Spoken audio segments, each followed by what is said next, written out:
Hi hello guys, welcome back to our channel money the rider. ఇంక ఇది వచ్చేసి మన 500 ట్రిప్లో లాస్ట్ సురేంద్రపురి. దీనికంటే ముందు మనం స్వర్ణగిరి, దాని తర్వాత యాదగిరిగుట్ట వీడియోస్ కూడా అప్లోడ్ చేసాం మన ఛానల్లో. ఆ వీడియోస్ చూడండి ఇంకా చూడకపోతే వెళ్ళి. అలాగే మీరు మన ఛానల్ ఫస్ట్ టైం విజిట్ చేసినట్టయితే వెంటనే మన వీడియోని లైక్ చేసి మన ఛానల్లో సబ్స్క్రైబ్ చేసుకోండి. పక్కన ఉన్న బెల్ ఐకాన్ కూడా ఒకసారి కొట్టండి. మన ఛానల్లో ఏ వీడియోస్ అప్లోడ్ చేసినా మీకు వెంటనే నోటిఫికేషన్ వస్తుంది. ఇంకా ఇది వచ్చేసి సురేంద్రపురి. మనం యాదగిరిగుట్ట దర్శనం చేసుకుని టెంపుల్ నుంచి రిటర్న్ అయ్యేటప్పుడు మెయిన్ రోడ్లో లెఫ్ట్ సైడే ఉంటుంది. ఇట్లా పెద్ద పెద్ద విగ్రహాలతో ఈజీగా ఐడెంటిఫై చేయొచ్చు. మన ప్రపంచంలో ఉన్న అతిపెద్ద మ్యూజియాల్లో ఇది ఒకటి. దీన్ని అలాగే మైథలాజికల్ మ్యూజియం అని కూడా అంటారు. మీరు స్టార్టింగ్ లోపలికి ఎంటర్ అయ్యేటప్పుడు ఇట్లా పంచముఖ ఆంజనేయ స్వామి, ఆయన వెనుక భాగంలో పరమేశ్వరుడు ఇద్దరు కలిసి ఒకే విగ్రహంలో కనపరుస్తారు. అలాగే సురేంద్రపురిని పౌరాణిక అవగాహన కేంద్రంగా కూడా పిలుస్తారు. అలా ఎందుకు పిలుస్తారంటే మనం ఇక్కడికి వచ్చి చూస్తే మన పురాణాల్లో ఉన్నట్టుగా మహాభారతం, రామాయణం, అలాగే నరకం, స్వర్గం, ఇంకా ఎన్నో అద్భుతాలు ఈ సురేంద్రపురిలో మనకు కనిపిస్తాయి. భారత పురాణాల గురించి అవగాహన కల్పించే లక్ష్యంతో ఈ మ్యూజియంని ఏర్పాటు చేశారు. కుండా సత్యనారాయణ కుమారుడు సురేంద్ర పేరుతో ఈ సురేంద్రపురి మ్యూజియం పేరు పెట్టారు.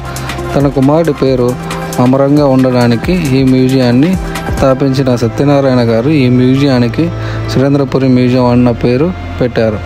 భారతదేశంలో ఉన్న ప్రత్యేకమైన ముఖ్యమైన ఆలయ మినియేచర్లు ఇక్కడ ప్రధానంగా కనిపిస్తాయి.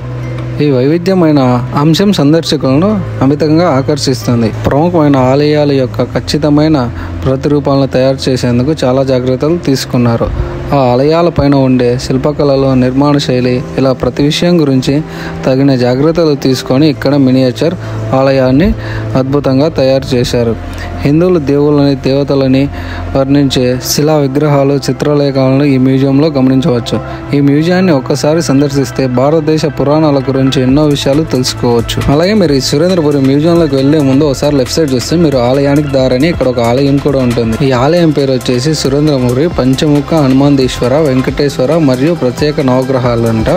చాలా పెద్దగా అయింది పేరు. ఇంకా లోపలికి వెళ్ళి చూద్దాం దేవాలయం ఎలా ఉందో ఏమో. మామూలుగా మనము నవగ్రహాలు అంటే శివాలయంలోనే మనకి ఎక్కువగా నవగ్రహాలు కనిపిస్తుంటాయి. ఇక్కడ ఏందో డిఫరెంట్ గా పెట్టేసి వెంకటేశ్వర స్వామి దేవాలయంలో నవగ్రహాలు ఏంటో మనకైతే అర్థం కావట్లేదు. మనం టెంపుల్ లోకి అయితే వచ్చాం, వెళ్ళి చూద్దాం ఏం జరుగుతుందో. నాకు తెలిసి దేవాలయం ఈ టైంలో క్లోజ్ లో ఉన్నట్టుంది. మనం ఆఫ్టర్నూన్ వచ్చాం కదా, స్వర్ణగిరి, యాదగిరిగుట్ట చూసుకుని వచ్చేందుకు కాస్త లేట్ అయిపోయింది. ఈరోజు జనాలు క్రౌడ్ ఎక్కువ ఉన్నారు యాదగిరిగుట్టలో.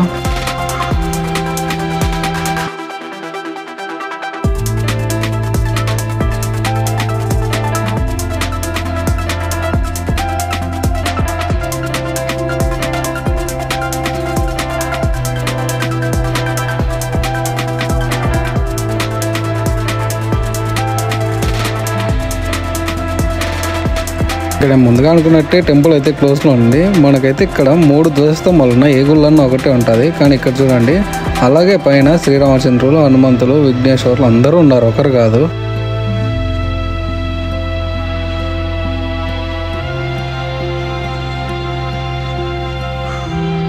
ఇంకా మనం ముందుగానే చెప్పుకున్నాం కదా, ఇక్కడ ప్రత్యేకమైన నవగ్రహాలు ఉంటాయి. మామూలుగా అయితే శివాలయంలో నవగ్రహాలు అన్నీ ఒకటే చోట కలిపి ఒక గోపురం లాగా చిన్నగా పెడతారు. కానీ ఇక్కడ చూస్తే ఒక్కొక్క నవగ్రహ దేవునికి ఒక సపరేట్ గుడిలా పెట్టారు. అలాగే వాటి పక్కనే గోశాల.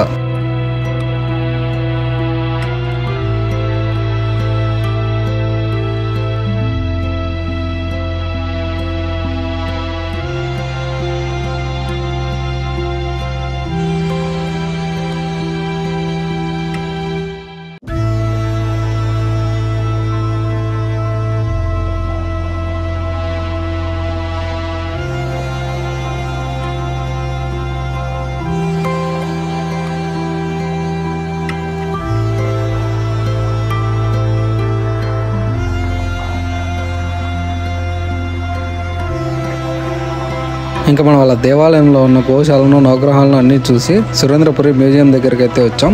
ఇక్కడ మనం లోపలికి వెళ్ళడానికి ఎంట్రీ టికెట్ తీసుకోవాలి. ఈచ్ పర్సన్ 350 రూపీస్ క్యారీ చేస్తున్నారు. ఇంకా చిల్డ్రన్స్కి అయితే 300 రూపీస్ మాత్రమే తీసుకుంటున్నారు.